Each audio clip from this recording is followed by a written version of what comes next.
Hermanas, hay al principio de este Evangelio una pregunta muy importante y que también cada uno de nosotros debe de hacerla. ¿Qué debo hacer para conseguir la vida eterna? Si nos preocupan tantas cosas en este mundo, si queremos asegurarnos en tantas cosas, hasta de la caja de aceituno en la que vamos a ir en el último día, ¿cuánto más nos debe de preocupar la salvación? De lo que hagamos de bien y de lo que dejemos de hacer de bien en esta vida dependerá nuestra salvación o nuestra condenación. Y por eso es tan importante que nos hagamos hoy, en esta mañana y día de San Francisco de Asís, ¿qué debo de hacer para salvarme? Y no solamente esa pregunta, también creo que es bien importante que nos hagamos otras. Por ejemplo, ¿qué debo de hacer como padre de familia, como madre de familia, para lograr la salvación de mis hijos? Y creo que también los hijos han de preocuparse de la misma manera. ¿Qué debo de hacer para que mi madre, mi padre se salven? Para que mis hermanos se salven. Es muy importante. Medio mundo hoy piensa en tantas cosas, en grandezas, en lujos, en placeres, pero ¿cuántos se han dado cuenta que tienen un alma que salvar? Y que si esa alma se pierde para siempre. Y si esa alma se salva para siempre. Pues este Evangelio nos muestra el camino para la salvación. Y el camino nos lo muestra en esta actitud del buen samaritano. Y habla de un samaritano que no tenía arte ni parte con la ley judía. Eran los despreciados, los paganos, como ahora también lamentablemente nos cuadriculamos entre los buenos y los malos, entre los que se van a salvar y los que se van a condenar, entre los que andan en la luz y entre los que andan en las tinieblas, entre los santos de los últimos tiempos y entre los paganos. El samaritano era ese, el que no contaba en la ley judía, mas sin embargo es el que tiene ojos para ver dónde está su prójimo. Y Dios al final del día no nos va a juzgar por tantas cosas que hayamos hecho o practicado a nivel religioso. Dios nos va a salvar, nos va a juzgar al final del día por lo que hayamos hecho para con nuestro prójimo. ¿Y quién es nuestro prójimo? Es la otra interrogante de este Evangelio. Y Jesús nos lo muestra tan claramente en este episodio de un hombre que está medio muerto por unos ladrones y bandidos que le han robado. ¿Quién es nuestro prójimo, querido hermano?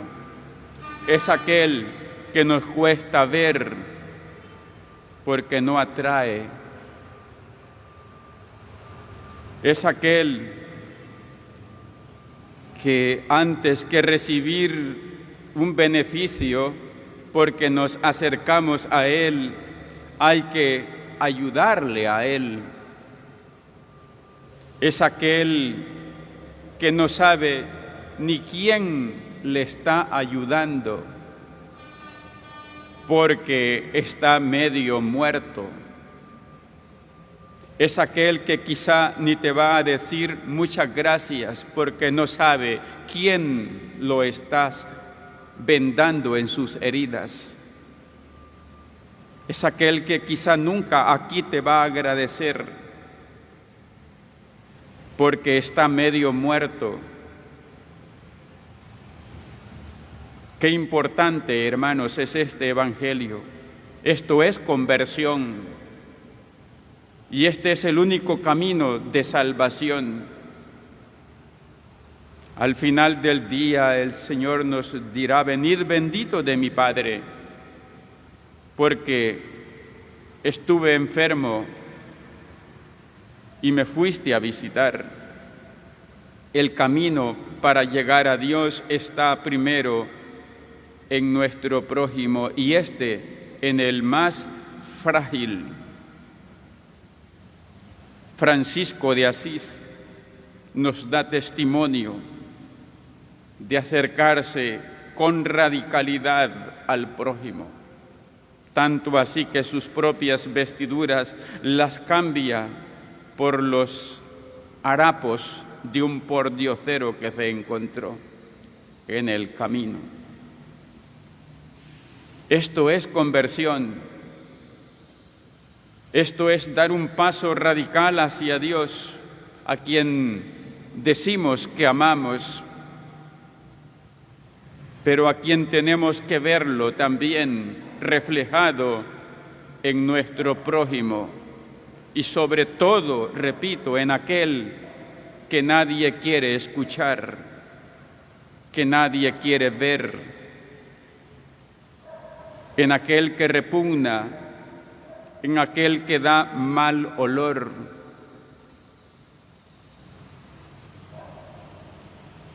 ¿Cómo, hermanos, podemos nosotros dar ese paso radical hacia nuestro prójimo? Solo amando de todo corazón.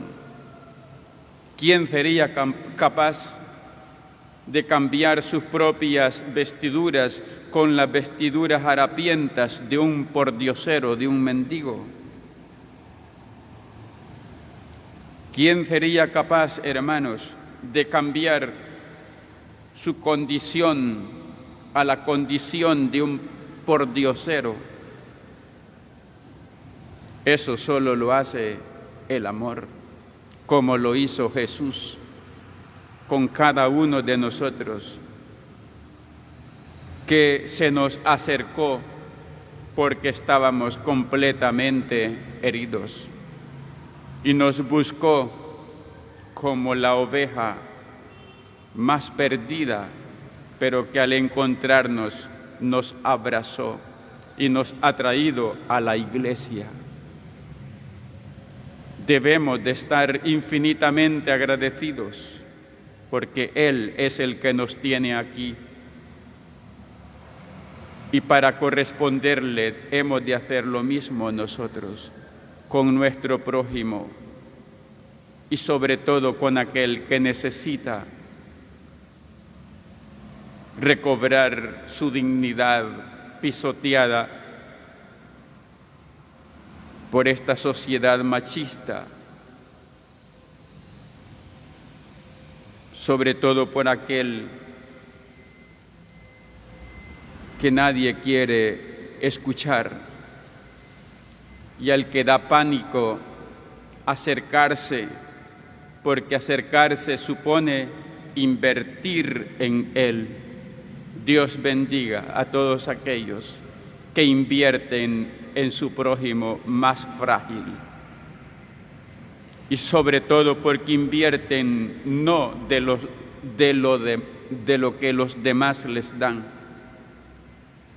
sino de lo suyo, de su tiempo, de su sacrificio, de lo que Dios ha podido poner en sus manos. Dios les bendiga a todos los que se detienen ante el que sufre.